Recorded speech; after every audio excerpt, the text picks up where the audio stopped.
జై శ్రీరామ్ అందరికీ నమస్కారం.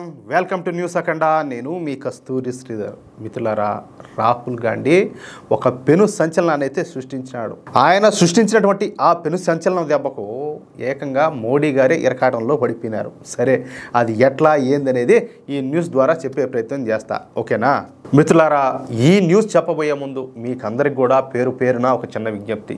మన న్యూస్ అఖండ ఛానల్ నిర్వహణకు, అదేవిధంగా మన ఛానల్ను మరింత బలోపేతం చేసుకోవడానికి ప్రతి ఒక్కరూ కూడా నెలలో ఒకసారి మీ శక్తి మేరకు, అది ఎంత చిన్న మొత్తమైనా సరే, మన ఛానల్కు ఆర్థిక సహకారాన్ని అందించాలని చెప్పేసి ప్రతి ఒక్కరిని కూడా కోరుకుంటున్నా.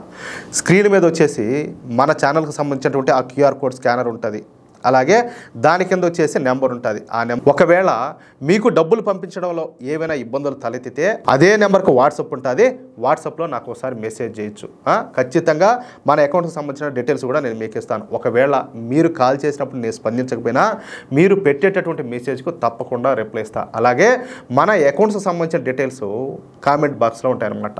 ఏ విధంగా అయినా సరే, ఎలాగైనా సరే మీరైతే డబ్బులు పంపించవచ్చు. దయచేసి ప్రతి ఒక్కరు కూడా మీ శక్తి మేరకు మన ఛానల్కు ఆర్థిక సహకారం అందించగలని చెప్పేసి ప్రతి ఒక్కరిని కూడా కోరుకుంటున్నాను. సరే, ఇక న్యూస్ విషయానికి వస్తే, రాహుల్ గాంధీ ఈయన మన దేశ ప్రధాన ప్రతిపక్ష నేత. ఈ ప్రధాన ప్రతిపక్ష నేత అయినటువంటి రాహుల్ గాంధీ ఎప్పుడు కూడా అధికార పార్టీ అయినటువంటి భారతీయ జనతా పార్టీను, అలాగే కేంద్ర ప్రభుత్వాన్ని, మన ప్రధాని నరేంద్ర మోడీ గారిని ఇబ్బందులు పెట్టాలని చెప్పేసి తెగ ప్రయత్నం చేస్తూనే ఉంటాడు. మామూలుగా కాదు, యుద్ధం చేసినట్టు యుద్ధాలు చేస్తానే ఉంటాడు. మొత్తం అబద్ధ ప్రచారాలు, అబద్ధ మాటలు, ఆ ఊరికే తప్పుడు స్టేట్మెంట్లు, మొత్తం నోరు తెరిచి అన్నీ అయ్యే. కానీ ఇక్కడ ఒక విషయం ఏంటో చెప్పనా, ఈయన గారి అతి తెలివితేటల వల్ల, అదేదో పెద్దవాళ్ళు ఒక మాట చెప్తారు, ఎరక్కపోయి వచ్చాను ఇరుక్కుపోయాను అన్నట్టుగా ఆయనే ఇబ్బందులో పడిపోతూ ఉంటాడు. ఎప్పుడు కూడా భారతదేశ వ్యతిరేక శక్తుల మాటలకే విలువనిస్తా మన దేశాన్ని తక్కువ చేసి మాట్లాడుతూ ఉంటాడు. ఇక్కడ మీరు ఒక విషయాన్ని గమనించినారో లేదో, ఈ రాహుల్ గాంధీ ఏదైనా ఇష్యూను టేకప్ చేసే ముందు కానీ లేక ఆ తరువాత కానీ ఈ రాహుల్ గాంధీ ఖచ్చితంగా విదేశాలకు పోయొచ్చా ఉంటాడు. ఎడికే విదేశాలకు. పైగా విదేశాలకు వెళ్ళే రాహుల్ గాంధీ తన పర్యటనను రహస్యంగా ఉంచుతాడు. ఏం అంత రహస్యంగా పెట్టాల్సినంత అవసరం ఉండదు. ఇప్పుడు నువ్వు భారతదేశానికి ప్రధాన ప్రతిపక్ష నేతవు నువ్వు. అలాంటిది ఏదైనా నువ్వు ఒక పని చేయబోయే ముందు, ఇదిగో నేను పలానా దేశానికి పోతున్నాను, పలానా కథకి నేను చెప్పి నువ్వు చెప్పిపోవచ్చు కదా. కనీసం నీ చుట్టూ ఉండే సెక్యూరిటీ సిబ్బంది కూడా చెప్పకుండా అంత సైలెంట్గా పోను ఏమంతగా అంటే నువ్వు అడిగి నువ్వు ఏం చేస్తున్నావు, ఏం చేసి వస్తున్నావు? చూడండి, ఆలోచించండి మీరు కూడా ఒకసారి. విదేశాలకు పోయి అక్కడ ఏదో ఒక మీడియా సమావేశం ఏర్పాటు చేసి అందులో మన భారతదేశాన్ని, అలాగే మన ప్రధాని మోడీ గారిని, కేంద్ర ప్రభుత్వాన్ని విమర్శించి ఇక అక్కడి నుంచి మాయమైపోతాడు. తర్వాత వారం రోజులకు మన భారత్లో ప్రత్యక్షమవుతాడు. అర్థమవుతుందా? ఈ క్రమంలోనే మొన్న మధ్యన బీహార్లో ఓట్ చోరీ అంట, ఓట్ అధికార యాత్రను ఈ రాహుల్ గాంధీ అయితే నిర్వహించాడు. దాదాపుగా 16 రోజుల పాటు 1300 కిలోమీటర్ల మేర ఈ రాహుల్ గాంధీ ఈ యాత్రను అయితే నిర్వహించాడు. అయితే ఈ యాత్ర ద్వారా రాహుల్ గాంధీకు సరైనటువంటి రిజల్ట్స్ అయితే రాలా. అంటే బీహార్ ప్రజల నుంచి ఎటువంటి రెస్పాన్స్ కూడా లేదన్నమాట. దీంతో నిరాశ చెందినటువంటి రాహుల్ గాంధీ ఇక లాటిన్ అమెరికా పర్యటనకి అయితే వెళ్ళిపోయినాడు. అది కూడా ఎప్పటిలాగానే రహస్యంగానే పోయినాడు. ఇక్కడ లాటిన్ అమెరికా గురించి మీకు కొన్ని విషయాలు చెప్పాలా. ఈ లాటిన్ అమెరికా అంటే మధ్య అమెరికా, దక్షిణ అమెరికా, ఈ దేశాలన్నింటినీ కలిపి లాటిన్ అమెరికా అనేసి అంటారనమాట. ఈ లాటిన్ అమెరికాలో 33 దేశాలు ఉన్నాయి. Mexico, Brazil, Argentina, Colombia, Peru, Chile, Bolivia, Venezuela, Uruguay, అలాగే పరాగ్వే, ఈక్వెడారు, సురినాము, గయానా వంటి దేశాలు ఉన్నాయన్నమాట. ఈ లాటిన్ అమెరికా అనేది డ్రగ్స్కు, మత్తు పదార్థాలకు పెట్టింది పేరు. సరే, మీరేమన్నా మళ్ళీ డౌట్ పడతారేమో నేను ఈ మాట అన్నానని. ఓయమ్మా, ఓ నాయన అట్ట కాదు, మేము మామూలు కాదు. ఇక రాహుల్ గాంధీ ఈ లాటిన్ అమెరికాలోని కొలంబియా, బ్రెజిల్, చిలీ దేశాలతో పాటు మరొక 2 దేశాల్లో పర్యటించాడు. అయితే ఇక్కడ అసలు విషయం ఏంటంటే, ఈ దేశాలన్నీ కూడా మత్తు పదార్థాలు తయారు చేయడంలో ప్రపంచంలోనే మొదటి స్థానంలో ఉన్నాయి. ప్రపంచం మొత్తానికి కూడా డ్రగ్స్ సప్లై అయ్యేది ఈ లాటిన్ అమెరికా దేశాల నుంచే. అంతెందుకు, డ్రగ్స్ లార్డ్ అయినటువంటి పాబ్లో ఎస్కోబార్ ఈ లాటిన్ అమెరికాకు చెందినవాడు అనమాట. ఈయన గారిది కొలంబియా దేశం. అయితే ఈ పాబ్లో ఎస్కోబార్ను అమెరికా అయితే చంపేసింది. ఇంకేం చేస్తారు, ఈ డ్రగ్స్ అంతా కూడా తయారు చేసి యువతనంతా చెడగొడతా ఉంటే బతకనిస్తారు ఇంకా. సరే, ఇక ఈ మత్తు పదార్థాలను తయారు చేసేటటువంటి లాటిన్ అమెరికా దేశాలకు వెళ్ళి వచ్చినటువంటి మన రాహుల్ గాంధీ వచ్చి రాగానే మన ప్రధాని నరేంద్ర మోడీ గారికి 5 ప్రశ్నలు సంధించాడు. మామూలు కాదు, ఎందుకంటే మేధావి ఆయన, మామూలుడు కాదు కదా, సంధిస్తాడు ఆ విధంగా. రష్యా చమురును భారత్ కొనుగోలు చేయకూడదని ట్రంప్ నిర్ణయించడాన్ని భారత్ అనుమతిస్తుందా? పదే తిరస్కరణలు ఎదురైనప్పటికీ అభినందన సందేశాలు పంపడం ఎందుకు? చూడండి, మేధావి కదా, ఇలాంటి క్వశ్చన్లు అడుగుతాడు. ఆయన అడిగేటి చాలా మందికి అర్థం కూడా కావు. సరే, అలాగే ఆర్థిక మంత్రి అమెరికా పర్యటనను ఎందుకు రద్దు చేసుకున్నారు? ఇకపోతే ఈజిప్ట్లో ఉన్నటువంటి షర్మ్ ఎల్ షేఖ్లో సోమవారం గాజా శాంతి సమిట్ అయితే జరిగింది. ఆ కార్యక్రమానికి ప్రధాని ఎందుకు హాజరు కాలేదు? ఆపరేషన్ సింధూర్ గురించి ట్రంప్ పదే చేస్తున్నటువంటి ప్రకటనలను ఎందుకు విభేదించడం లేదంట 5 దిక్కుమాలినటువంటి ప్రశ్నలను సంధించారు మన యువనేత అయినటువంటి రాహుల్ గాంధీ. తాను వేసినటువంటి ఈ ప్రశ్నల మూలంగా ప్రధాని మోడీ ఇరకాటంలో పడతాడని చెప్పేసి రాహుల్ గాంధీ ఎప్పట్లాగానే ఏదో ఊహించేసుకున్నాడు. అవునయా, మేము ఊహించుకుంటాము అంటే మనసులో ఊహించుకునే హక్కులు కూడా లేవు భారతదేశంలో, ఊహించుకుంటాం మేము అంతే.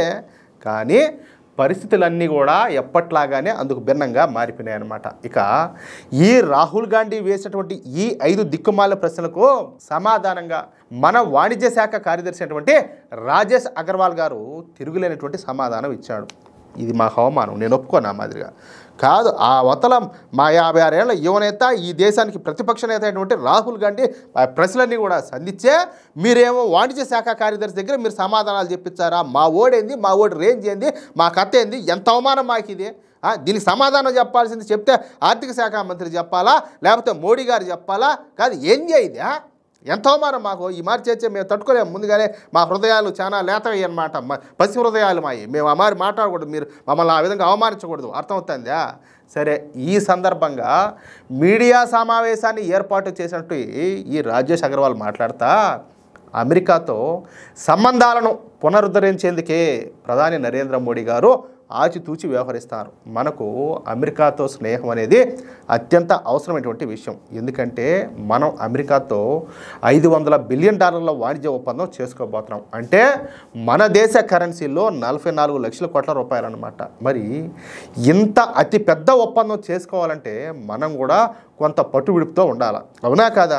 భారతదేశ ప్రజల శ్రేయస్సు కోసం, దేశ ప్రయోజనాల కోసం నరేంద్ర మోడీ గారు ఆలోచన చేసే నిర్ణయాలు అయితే తీసుకుంటున్నారు. ఈ విషయంలో ఎవరూ అనుమానపడాల్సిన అవసరం అయితే లేదు. రేపు అమెరికాతో వాణిజ్య ఒప్పందం జరిగితే అత్యధికంగా లాభపడేది మన దేశంలో ఉన్నటువంటి ప్రజలే. అందుకే ప్రధాని మోడీ గారు ఎవరు ఎన్ని మాట్లాడినా అవమానాలన్నీ కూడా భరిస్తున్నారు. ఇకపోతే డొనాల్డ్ ట్రంప్ ఆఫర్ చేసినట్టు అమెరికా నుంచి భారత ఆయిల్ను కొనుగోలు చేయడానికి సిద్ధంగానే ఉండాలి. అమెరికా నుంచి భారతదేశం $12 నుంచి $13 బిలియన్ మేర విలువైనటువంటి ఆయిల్ను కొనుగోలు చేయడానికి మేము ఇప్పటికే అంగీకరించాం. అయితే ధరల విషయంలో అమెరికా కొంచెం ఆలోచన చేసి నిర్ణయం తీసుకోవాలా. ఎందుకంటే ఇప్పుడు మనం రష్యా నుంచి మనం కార్ చౌకగా మనం కొంటున్నాము, ఇక్కడ తక్కువ ధరకు వచ్చేటప్పుడు మనం ఆడ ఎక్కువ పెట్టి ఎందుకు కొనాలా, అవునా కాదా? ఆ విషయంలో కూడా ఆలోచన చేయాలా.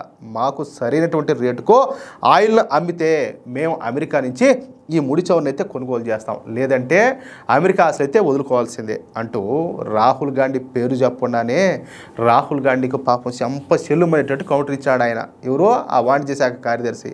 అంతిమంగా దేశ ప్రజల సంక్షేమం, దేశమే ముఖ్యమంట రాహుల్ గాంధీకు ఈ విధమైన సమాధానం అయితే ఇచ్చాడు. దీంతో రాహుల్ గాంధీ వేసిన ప్రశ్నలన్నీ కూడా ఏమిలే ఎప్పట్లాగానే తుసుమని పోయినాయి. పాపం ఆయనకి ఎవరో పక్కన వాళ్ళు రాసిచ్చుంటారు, వాటిని కష్టపడి ప్రిపేర్ అయ్యొచ్చుంటాడు చెప్పేదానికి.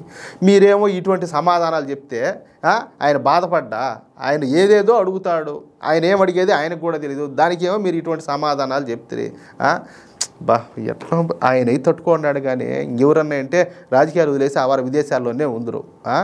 మీరు అట్ట చేస్తారు మీరు ఆయన్ను.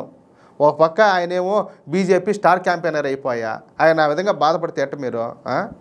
మిత్రులారా, చెప్తున్నా కదా, మనం హుషారుగా లేకపోతే అర్థమవుతుందా?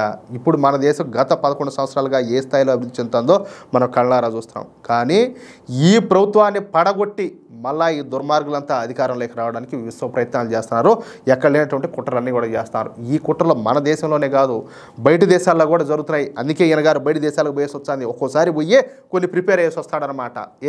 ఏదో విధంగా నిందల పాలు చేసేదానికి. మనం జాగ్రత్తగా ఉంటే మనం బాగుంటాం, మన దేశం బాగుంటుంది. లేదంటే గతంలో దశాబ్దాల పాటు దొబ్బించుకున్నాం కదా, ఆ కొరవ పడాల్సి వస్తుంది. అది విషయం. అయితే మిత్రులారా, ఈ న్యూస్ కనుక మీకు నచ్చినట్లయితే ఖచ్చితంగా ఈ న్యూస్ నలుగురికి షేర్ చేయండి.